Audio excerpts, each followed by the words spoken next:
Dalam berbagai survei terhadap kepuasan kinerja pemerintahan Jokowi JK, ini ada paparan mengenai berapa perolehannya dan ini ada di sekitar 46 sampai dengan 50% ya Mas, Ya, betul. kepuasannya.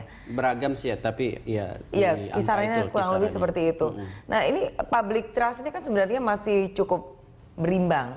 Artinya bisa juga mereka kemudian jadi tidak percaya suatu hari nanti. Nah, ini harus bagaimana sih untuk menjaga kedua kelompok ini? Artinya kan kalau 50% ada 50% yang percaya, ada yang 50% yang tidak kan? Jadi cara membaca data itu gini, artinya proporsinya itu kan masih terbelah ya, terbelah yang positif dan negatif ya. Dan itu sebenarnya caranya itu harus menjawab itu dengan pergerakan opini publik itu dengan kinerja kan tadi ya. Kita udah bilang bahwa kan belum sampai di solid stage sebenarnya kan. Ingat ya, opini publik itu selalu punya tiga stage masih consolidation stage of brainstorming, stage of consolidation sama solid stage ini masih betul yang disebutkan stage of consolidation. Yang ketiga ini solid stage. Nah, belum disampai itu gitu, belum di solid stage bahwa orang benar-benar tidak suka dan orang benar-benar suka gitu. Artinya apa? 1 tahun ini sebenarnya bisa menjadi peringatan dini pada Jokowi bahwa ada data yang menurun dari 1 tahun pada saat pertama kali Jokowi dilantik jadi presiden kan gitu. Nah, saya berpikir 2 hal sebenarnya. Pertama bahwa proses ini proses yang kemudian dinamis. Oleh karena sangat dinamis, maka Jokowi harus mengayuh di tengah harapan publik gitu ya. Mengayuh di tengah harapan mengayuh di tengah harapan publik itu artinya dia harus mengayuh di antara kepentingan parpol yang sangat tentu punya kepentingan politik dan kepentingan publik yang menginginkan Jokowi menjadi transformative leader gitu. Kalau parpol mungkin bisa dengan mediasi di istana beberapa waktu lalu. Atau melakukan komunikasi-komunikasi di internal mereka sendiri. Tapi bagaimana dengan publik? Publik ini kan abu-abu ya. Ketika kita spread informasi, kemudian mereka salah tangkap juga jadi Saya salah. pikir hal yang paling kuat dalam konteks mempengaruhi publik sekarang bukan lagi di level wacana, meskipun itu penting ya. Tetapi pada indikator capaian. Capaian apa yang kemudian sudah dilakukan oleh Pak Jokowi, misalnya dalam hal-hal yang terkait langsung dengan apa yang dirasakan dalam denyut keseharian masyarakat.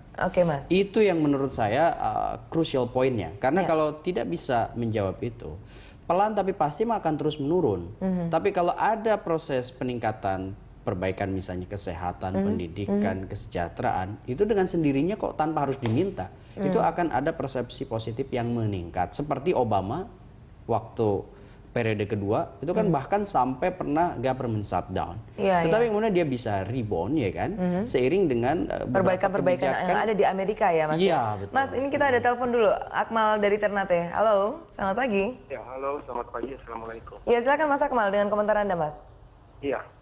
Memang betul kalau pemerintahan Jokowi menurun itu memang betul sekali dirasakan, itu dikarenakan karena arogansi dari terutama partai-partai politik. Sampai ada gagasan atau ide dari masyarakat ini partai politik ini tidak pernah untuk bersatu, untuk berpikir bangsa. Mereka bermain sendiri, sedangkan masyarakat susah.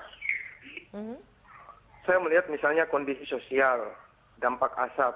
Mereka tidak pernah berturun berpartisipasi bersama-sama masyarakat untuk mengajak bagaimana mencari solusi. Yang pertama. Dari sisi ekonomi juga, para pihak pelaku pemangku kebijakan di pusat itu seenaknya sendiri, aturan-aturan ke bawah tidak jalan sehingga implementasi tidak ada. Itu konkret di lapangan. Yang ketiga juga arogansi dari pemerintah sendiri. Pemerintah dalam hari ini adalah penyelenggara pemerintah, pembangunan pemerintahan. Itu Mendagri itu sangat arogansi sekali saya melihat. Misalnya contoh di Maluku Utara, itu mereka mengangkat seenaknya mereka, padahal orang daerah lebih tahu siapa yang menjadi pemimpin. Ini menunjuk caretaker, menunjuk siapa, itu intervensi tangan-tangan mereka yang memang membuat terus masyarakat tidak percaya kepada pemerintah pusat. Jadi banyak hal di mana pemerintah tidak bisa atau di bawah presiden tidak bisa menangkap visi presidennya sendiri.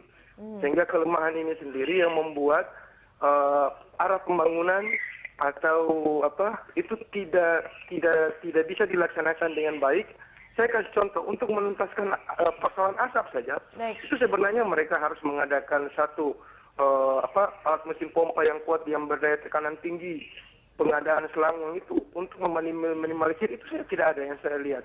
Baik Mas Akmal, terima kasih. Kami bisa menangkap maksud Anda.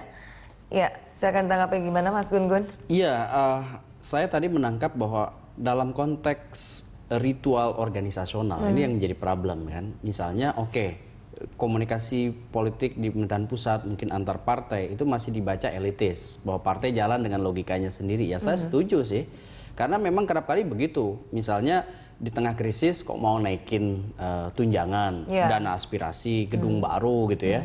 Dan itu juga dalam beberapa hal saya melihat ada kong kali kong juga dengan policy yang dimiliki oleh eksekutif gitu. Misalnya terutama dalam alokasi anggaran. Nah ini yang kemudian juga harus dibaca secara kritis. Ya pada saat krisis seperti ini harusnya memang semua orang lebih mendahulukan kepentingan publik. Contoh misalnya bagaimana menangani aspek psikopolitis yang muncul akibat kenaikan harga bahan-bahan pokok. Dan kemudian juga asap ya kan. Nah ini sebenarnya tidak salah ya, tetapi ketika misalnya ritual organisasional itu juga kompleks ya, dari pusat hingga daerah. Klaster kedua dalam komunikasi politik itu kalau klaster pertama kan antara pemerintahan pusat dengan publik, klaster keduanya antara pemerintahan pusat dengan daerah. Harusnya kan memang komunikasi organisasi jalan dengan baik. Nah di situ memang problem dari sebenarnya bukan sejak zaman Jokowi aja, tapi dari dulu. Karena apa? Pemerintahan pusat belum tentu seirama dengan pemerintahan daerah karena fragmentasi kekuatan di daerah itu juga berbeda. Koalisi di pusat itu kan juga kerap kali berbeda dengan koalisi di daerah. Betul. Jadi harus tetap belusukan ini ya. Kata kuncinya menurut saya pertama tetap pola hubungan horizontal itu dilakukan. Jadi ekspresi kekuasaan adalah ekspresi yang komunitarian, membangun semangat kekitaan. Tetapi kemudian sudah mulai mengintensifkan koordinasi untuk optimalisasi kinerja. Kemudian yang ketiga, yang paling pokok adalah bagaimana Jokowi tidak terjebak pada zona nyaman kekuasaan elit. Karena begini, titik keseimbangan politik itu penting. Misalnya dengan merangkul banyak partai politik. Tetapi kerap kali ini juga mitos. Mitos bahwa stabilitas politik bisa didapat. Apakah mereka loyal atau tidak itu yang dengan saya komitmen bilang. itu? Kan ternyata pada saat periode kedua SBY juga banyak partai di dalam kekuasaan tapi perilakunya seperti oposisi. Contoh misalnya seperti dalam kasus Senturi itu Golkar dengan PKS kan berbeda dengan pemerintah. Pun demikian misalnya dalam kenaikan BBM PKS berbeda dengan Demokrat. Jadi saya bisa tangkap maksud Anda ada 3 PR ini untuk pemerintahan Jokowi JK 4 tahun ke depan, yakni adalah bagaimana membangun komunikasi politik dengan kabinetnya sendiri, kemudian dengan elit politik yang lain, dan juga dengan masyarakat tentunya. Baik, terima kasih Mas Gun-Gun Herianto sudah hadir di studio kami, dan pemirsa informasi menarik lainnya masih dapat Anda simak di Jurnal Pagi saat lagi.